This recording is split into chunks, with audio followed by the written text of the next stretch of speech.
আসসালামু আলাইকুম, সবাই কেমন আছেন?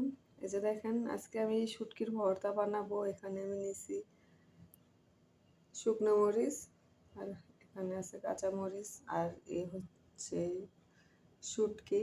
এগুলো আমি ভেজে নিছি।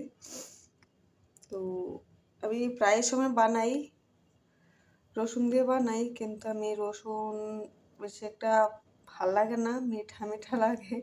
তো আজকে আমি পেঁয়াজ আর ধনেপাতা দিয়ে বানানোর চেষ্টা করব, দেখি কেমন লাগে। বানিয়ে আমি আপনাদেরকে দেখাচ্ছি এখনই। তো আমি এখানে ব্লান্ডারে নিয়ে ফেলছি, পেঁয়াজ নিছি আর ধনেপাতা, নিচে আছে কাঁচামরিচ, তারপর শুটকি। তো দেখেন আমি বানাই ফেলছি শুটকির ভর্তা। সবাই দেখবেন, বলে দিবেন কেমন।